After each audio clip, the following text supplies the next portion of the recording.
Now the second topic is delegated legislation, its advantages and disadvantages. Before going further, I give here you definition. The exercise of minor legislative power by subordinate authorities and bodies in pursuance of statutory authority given by Parliament itself. यानी delegated legislation क्या है? इसमें अधीनस्थ अधिकारियों और निकायों द्वारा संसद द्वारा दी गए वैधानिक प्रत्याधिकरण के अनुसरण में मामूली विधायी शक्ति का प्रयोग, यानी कि संसद कई बार अपनी पावर्स को नीचे एग्जीक्यूटिव को डेलीगेट कर देती है और संसद मोटे तौर पर कानून बना देती है और नियम बनाने की शक्ति सरकार को अर्थात मंत्रियों को यानी एग्जीक्यूटिव को दे दी जाती है। यही चीज डेलीगेटेड लेजिस्लेशन कहलाती है। Advantages of delegated legislation. Following are the main advantages of delegated legislation, यानी प्रत्याधिकरण विधान के लाभ निम्नलिखित हैं। Number 1, it saves the time of legislature, यानी विधानमंडल के समय की बचत। प्रदत्त विधान का सबसे पहला लाभ यह है कि इससे विधानमंडल के समय की बचत होती है। विधानमंडल को व्यापक बातों के लिए अपना समय नष्ट नहीं करना पड़ता, यानी संसद अपना ध्यान नीति संबंधी विषयों और सामान्य सिद्धांतों की ओर लगा सकती है। विधानमंडल अपने कीमती समय को अधिक महत्वपूर्ण बातों के लिए प्रयोग कर सकता है। दूसरा है फॉर्मेशन ऑफ इंटेलिजेंट रिप्रेजेंटेटिव, यानी सक्षम या योग्य प्रतिनिधियों द्वारा निर्माण। इस विधान के निर्माण का दायित्व मुख्य रूप से उन पदाधिकारियों पर होता है जिन्हें अपने अपने क्षेत्र में पूर्ण योग्यता और दक्षता प्राप्त होती है। इस काम को विधानमंडल के सदस्य कुशलता से नहीं कर सकते, क्योंकि अधिकांश सदस्य साधारण ज्ञान वाले होते हैं। और तीसरा लाभ है फ्लेक्सिबिलिटी या लचीलापन। विधानमंडल के कानून की अपेक्षा प्रदत्त विधानमंडल में परिवर्तन करना आसान होता है।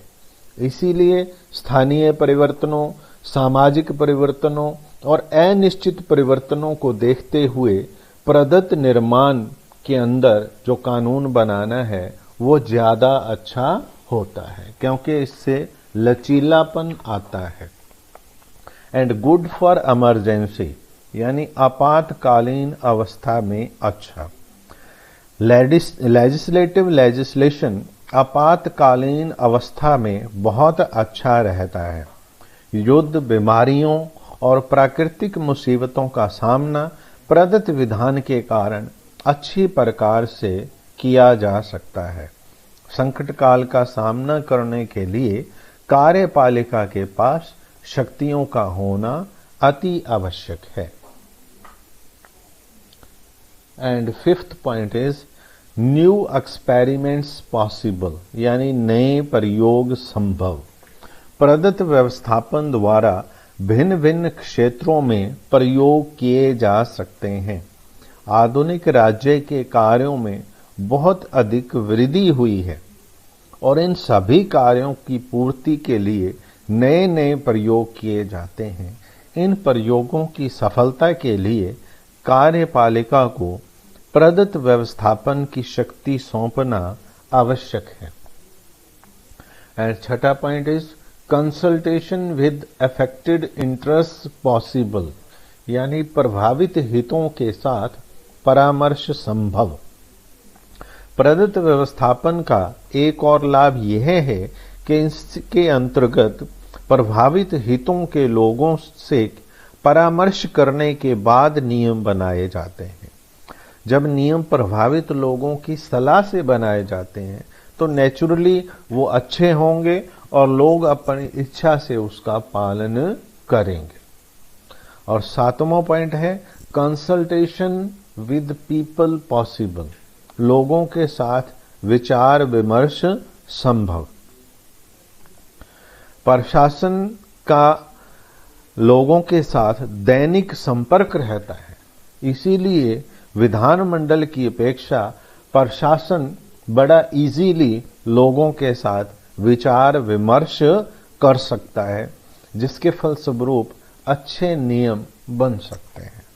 और 8वां पॉइंट है अवॉइडेंस ऑफ लिटिगेशन, यानी मुकदमेबाजी को कम करना। प्रशासकीय विधान की नीति स्पष्ट होने के कारण मुकदमेबाजी की संभावना कम होती है। प्रोफेसर वाइट के अनुसार मुकदमेबाजी का कम होना यहां तक संभव है वो एक निश्चित लाभ ही है। Now the second part, that is disadvantages of delegated legislation. Following are the main disadvantages of delegated legislation. यानी प्रदत्त व्यवस्थापन के लाभ के साथ साथ कुछ खतरे भी हैं। इसके जो नुकसान हैं वो निम्नलिखित हैं। नंबर 1, बर्थ ऑफ डेस्पोटिज्म, यानी निरंकुशता का जन्म। प्रदत्त विधान की आलोचना करने वालों का पहला तर्क यह है कि कानून निर्माण का अधिकार पाकर प्रशासकीय अधिकारी स्वेच्छाचारी बन जाते हैं। सन 1929 में इंग्लैंड के भूतपूर्व लॉर्ड चीफ जस्टिस हीवर्ट ने प्रदत्त विधान की निंदा की और एक पुस्तक लिखी जिसका नाम है द न्यू डेस्पोटिज्म। उनका कहना है कि प्राचीन काल में कानून निर्माण और प्रशासन करने और न्याय करने की शक्ति एक ही जगह केंद्रित होती थी, जिस कारण शासक निरंकुश होते थे। परंतु आधुनिक लोकतंत्रात्मक युग में प्रदत्त विधान ने प्रशासकीय अधिकारियों में कानून निर्माण और प्रशासन की शक्तियों को केंद्रित करके फिर से निरंकुश बना दिया है। दूसरा पॉइंट है एनक्रोचमेंट ऑन लिबर्टी, यानी लिबर्टी पर अतिक्रमण, यानी स्वतंत्रता पर अतिक्रमण। तो प्रत्याधिकार विधान का एक ये खतरा माना जाता है कि प्रत्याधिकार विधान से नागरिकों की स्वतंत्रता खतरे में पड़ सकती है, क्योंकि प्रशासकीय अधिकारियों में शक्तियों का केंद्रीयकरण हो जाता है। विधायिनी शक्तियों को अधिकारी वर्ग के अधीन करने से व्यक्तिगत स्वतंत्रता को खतरा हो सकता है। Third point is delegation more than necessary, यानी आवश्यकता से अधिक प्रत्याधिकरण। प्रदत्त विधान का यह डर भी बना रहता है कि कहीं विधानमंडल कार्यपालिका को उचित से अधिक अधिकार ना प्रदान कर दे।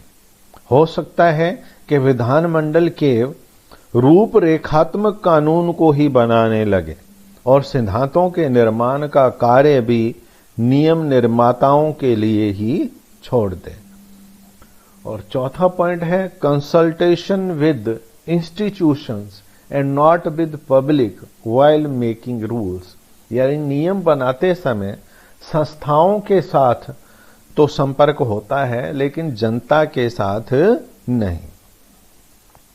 यानी प्रदत्त विधान में जनता की राय ना लेकर कुछ महत्वपूर्ण संस्थाओं की सलाह ली जाती है। प्रशासकीय अधिकारी उन बातों का ध्यान नहीं रखते जो जनता चाहती होती है। And next fifth is flexibility may prove dangerous if rules are changed frequently, यानी नियमों को बार बार बदला जाता है तो ये अच्छी बात नहीं है, ये घातक सिद्ध हो सकता है। यद्यपि लचीलेपन को प्रदत्त विधान का एक गुण माना जाता है, परंतु नियमों का बार बार परिवर्तन करना कई बार अच्छा नहीं होता। नियमों को तेजी से बदलने के फलस्वरूप अनिश्चितता और अराजकता की भावना उत्पन्न हो सकती है। छठा पॉइंट है unsatisfactory publicity and publication of rule, यानी जो रूल्स का आचार प्रसार है वो कमजोर, यानी नियमों का कई बार प्रकाशन भी नहीं होता है। प्रदत्त विधान का यह भय भी होता है कि नियमों के उचित प्रकाशन और प्रसार की व्यवस्था का अभाव हो सकता है। इसका परिणाम यह होता है कि साधारण व्यक्ति को प्रदत्त कानून का कई बार पता ही नहीं चलता। Sometimes no protection to judiciary, कई बार न्यायिक संरक्षण भी नहीं होता। कई बार प्रदत्त विधान की भाषा ऐसी होती है कि जनता को न्यायिक संरक्षण से वंचित करती है। शक्ति प्रदान करने वाले कानून में कई बार यह लिख दिया जाता है कि इस कानून के अंतर्गत बनाए गए नियमों पर किसी न्यायालय में आपत्ति नहीं उठाई जा सकती। तो 8वां पॉइंट है इनएडिक्वेट स्क्रूटनी, यानी अपर्याप्त जांच। संसद द्वारा नियमों की पूर्ण जांच भी नहीं होती और जिस कारण प्रदत्त विधान निरंकुश विधान में बदल जाता है। डोनोमोर समिति ने इस भय को प्रदर्शित किया है कि कहीं सेवक मालिक ही ना बन जाए। इस प्रकार उपरोक्त खतरों को देखते हुए यह आवश्यक है कि प्रदत्त विधान सिद्धांत तो ठीक है, परंतु यह कहना पड़ेगा कि संसद को इस प्रकार के व्यवस्थापन पर कड़ी नजर रखनी चाहिए और उन्हें केयरफुल होना चाहिए कि कम ही शक्ति नीचे डेलीगेट की जाए और कहीं एग्जीक्यूटिव निरंकुश तो नहीं हो जाए। इसके साथ ही ये टॉपिक खत्म हुआ। Thank you very much.